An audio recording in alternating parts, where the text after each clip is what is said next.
부산진 믿음의 가족 여러분, 하나님의 은혜와 평강이 오늘도 여러분의 가정과 일터 가운데 함께 하시기를 소망합니다. 오늘 말씀은 출애굽기 6장 14절에서 7장 7절 말씀입니다. 그들의 조상을 따라 집의 어른은 이러하니라. 이스라엘의 장자 르우벤의 아들은 한옥과 발루와 헤스론과 갈미니, 이들은 르우벤의 족장이요. 시므온의 아들들은 여무엘과 야민과 오핫과 야긴과 소할과 가나안 여인의 아들 사울이니, 이들은 시므온의 가족이요. 레위의 아들들의 이름은 그들의 족보대로 이러하니 게르손과 고핫과 므라리요. 레위의 나이는 137세였으며 게르손의 아들들은 그들의 가족대로 림니와 시므이요. 고핫의 아들들은 아므람과 이스알과 헤브론과 우시엘이요. 고핫의 나이는 133세였으며 므라리의 아들들은 마을리와 무시니, 이들은 그들의 족보대로 레위의 족장이요. 아므람은 그들의 아버지의 누이 요게벳을 아내로 맞이하였고, 그는 아론과 모세를 낳았으며 아므람의 나이는 137세였으며 이스알의 아들들은 고라와 네벡과 시그리요. 우시엘의 아들들은 미사엘과 엘사반과 시드리요.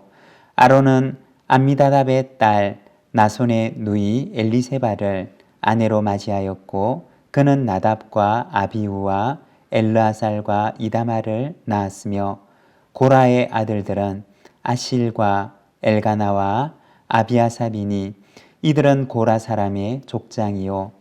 아론의 아들 엘르아살은 부디엘의 딸 중에서 아내를 맞이하였고, 그는 비느하스를 낳았으니, 이들은 레위 사람의 조상을 따라 가족의 어른들이라. 이스라엘 자손을 그들의 군대대로 애굽 땅에서 인도하라 하신 여호와의 명령을 받은 자는 이 아론과 모세요. 애굽 왕 바로에게 이스라엘 자손을 애굽에서 내보내라 말한 사람도 이 모세와 아론이었더라. 여호와께서 애굽 땅에서 모세에게 말씀하시던 날에 여호와께서 모세에게 말씀하여 이르시되, 나는 여호와라. 내가 네게 이르는 바를 너는 애굽 왕 바로에게 다 말하라.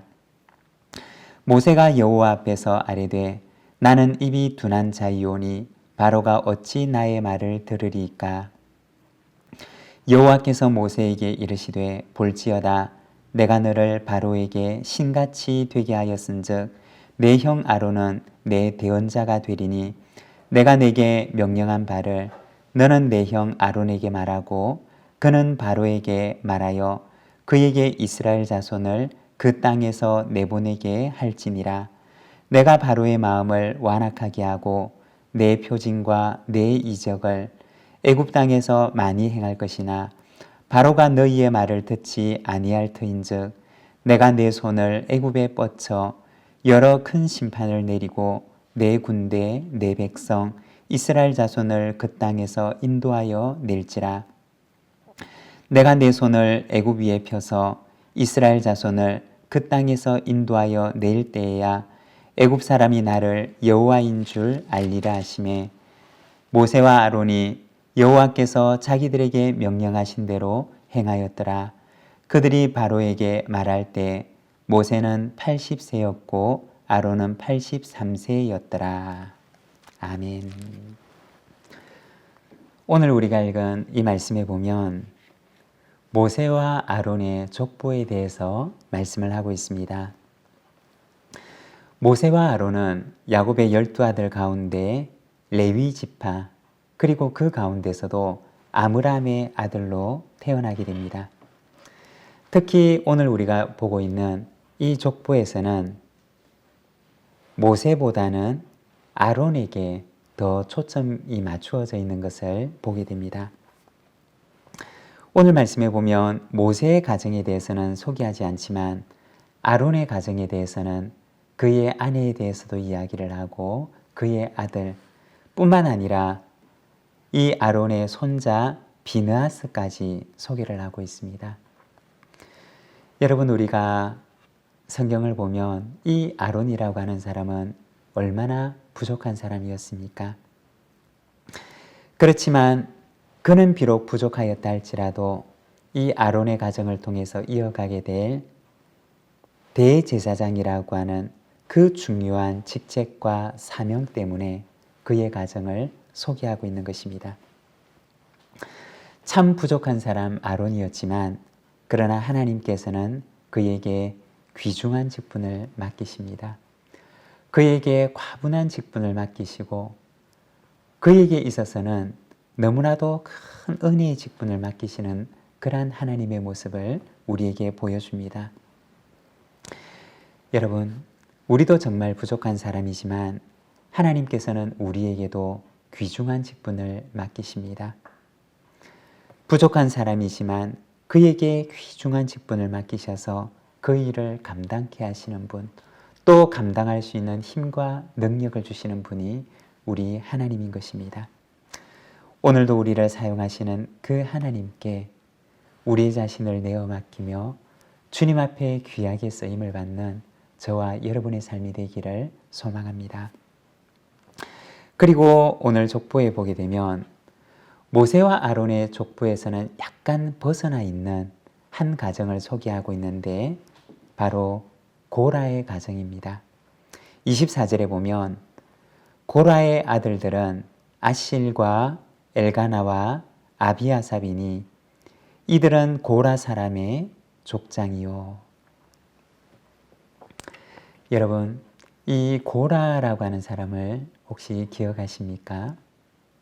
이 고라라고 하는 사람은 모세와 아론에게 있어서는 사촌지간에 해당되는 사람이었습니다. 똑같이 그는 레위 지파의 자손이었습니다. 레위의 아들이었던 고핫이 그들의 할아버지였고 고핫의 아들 가운데 아므람에게서 태어난 사람이 바로 모세와 아론이었고 이스라엘에게서 태어난 아들이 고라였습니다. 그러니까 천수로 따지고 보면 고라와 모세와 아론은 서로 사촌지간에 해당되었던 것입니다. 그런데 우리가 민수기 16장 말씀을 보게 되면 이 고라가 당을 지어서 무리를 지어서 모세와 아론을 거역하게 되는 일이 일어나게 됩니다. 민수기 16장 1절과 2절에 보면 레위의 정손 고라의 손자 이스라엘의 아들 고라와 르우벤 자손 엘리압의 아들 다단과 아비람과 벨렛의 아들 온이 당을 짓고 이스라엘 자손 총회에서 택함을 받은 자 곧 회중 가운데에서 이름 있는 지휘관 250명과 함께 일어나서 모세를 거스르니라. 이 민수기 16장에 보면 이스라엘 백성들이 광야에 있을 때 온 이스라엘이 함께 힘을 모아서 어려움을 헤쳐나가야 되는 그 광야에서 고라는 몇몇 사람들과 함께 연합해서 모세와 아론을 대적했던 것입니다. 왜 그랬을까요? 너무 가까웠기 때문이었을 것입니다. 너무 가까운 사촌지간이다 보니 모세와 아론의 리더십을 인정하지 않고 거스르게 되었던 것입니다. 그는 모세와 아론을 향하여서 말하기를 하나님의 영이 당신한테만 임한 것이냐? 우리에게도 임하지 않았느냐? 라고 얘기를 하면서 모세와 아론의 리더십을 대적하고 그들을 거스렸던 것입니다. 이것으로 인해서 하나님께서는 그들에게 심판하시는데 고라 자손 고라와 그리고 거기에 함께 가담했던 사람들이 있는 그 진영이 땅이 갈라져서 그들이 산채로 땅 속에 매몰되는 일이 일어나게 되었던 것입니다. 고라와 그에게 속했던 사람들이 함께 심판을 받았던 것입니다. 그런데 민수기 26장 10절과 11절의 말씀을 보면 이렇게 말씀을 합니다. 땅이 그 입을 벌려서 그 무리와 고라를 삼키매 그들이 죽었고 당시에 불이 250명을 삼켜 징표가 되게 하였으나 고라의 아들들은 죽지 아니하였더라. 고라의 그 일로 인해서 거기에 가담했던 사람들이 심판을 받게 되는데, 그런데 민수기 26장에 보면 고라의 심판에서 건짐을 받았던 고라의 아들들에 대해서 이야기를 하고 있습니다. 왜 그랬을까요? 고라에 속한 사람들이 다 심판을 받았는데 어떻게 고라의 아들들은 그 심판에서 건짐을 받게 되었을까요? 그것은 이 고라의 아들들은 그 아버지의 죄에 참여하지 않았던 것입니다. 그러면 이 고라의 후손들은 훗날 어떻게 되었을까요?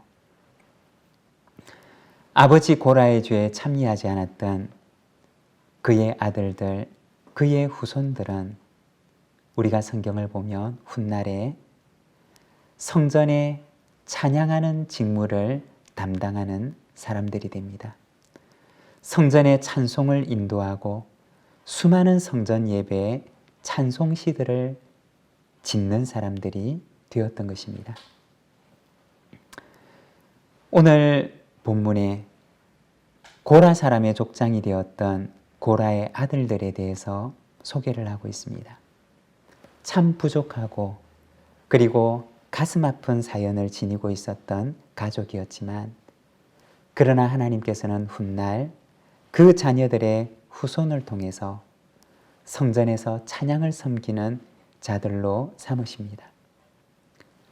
고라의 가정을 긍휼히 여기시고 고라의 가정에 나타난 하나님의 은혜를 보여주는 것입니다.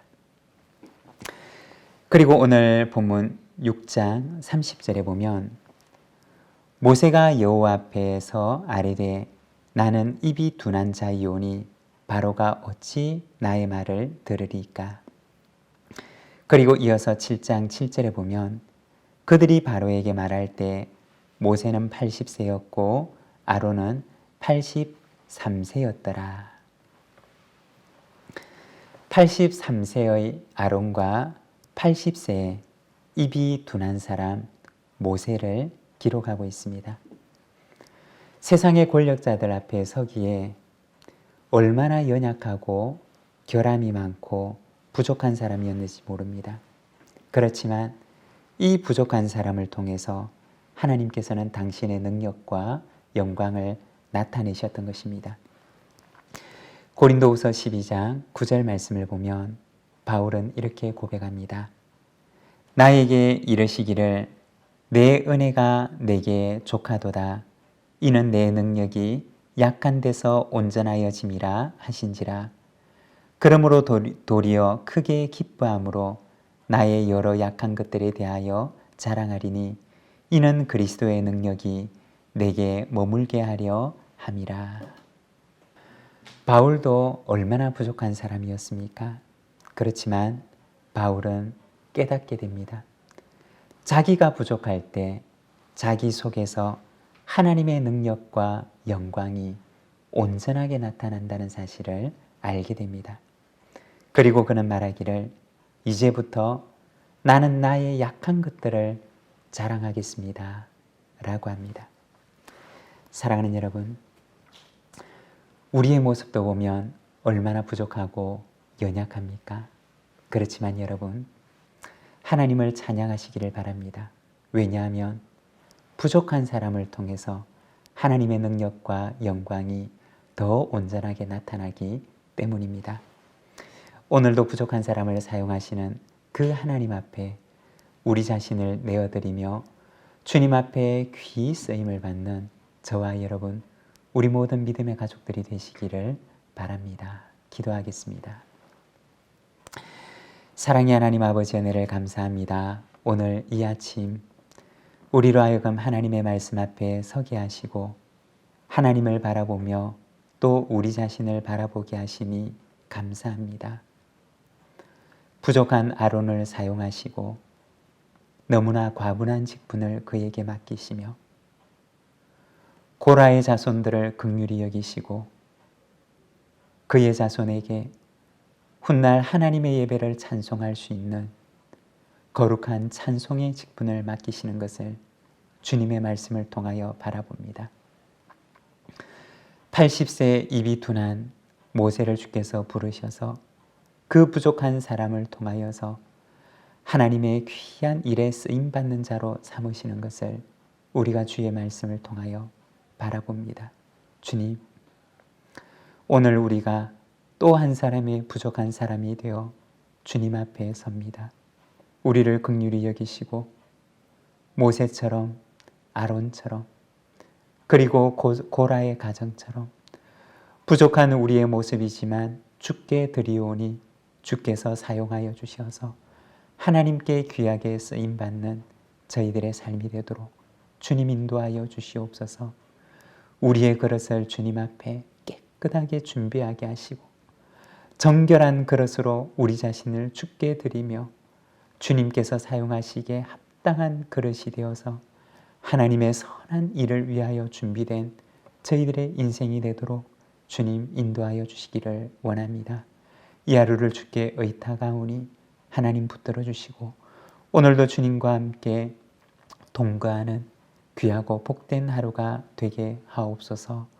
예수님의 이름으로 기도드립니다. 아멘.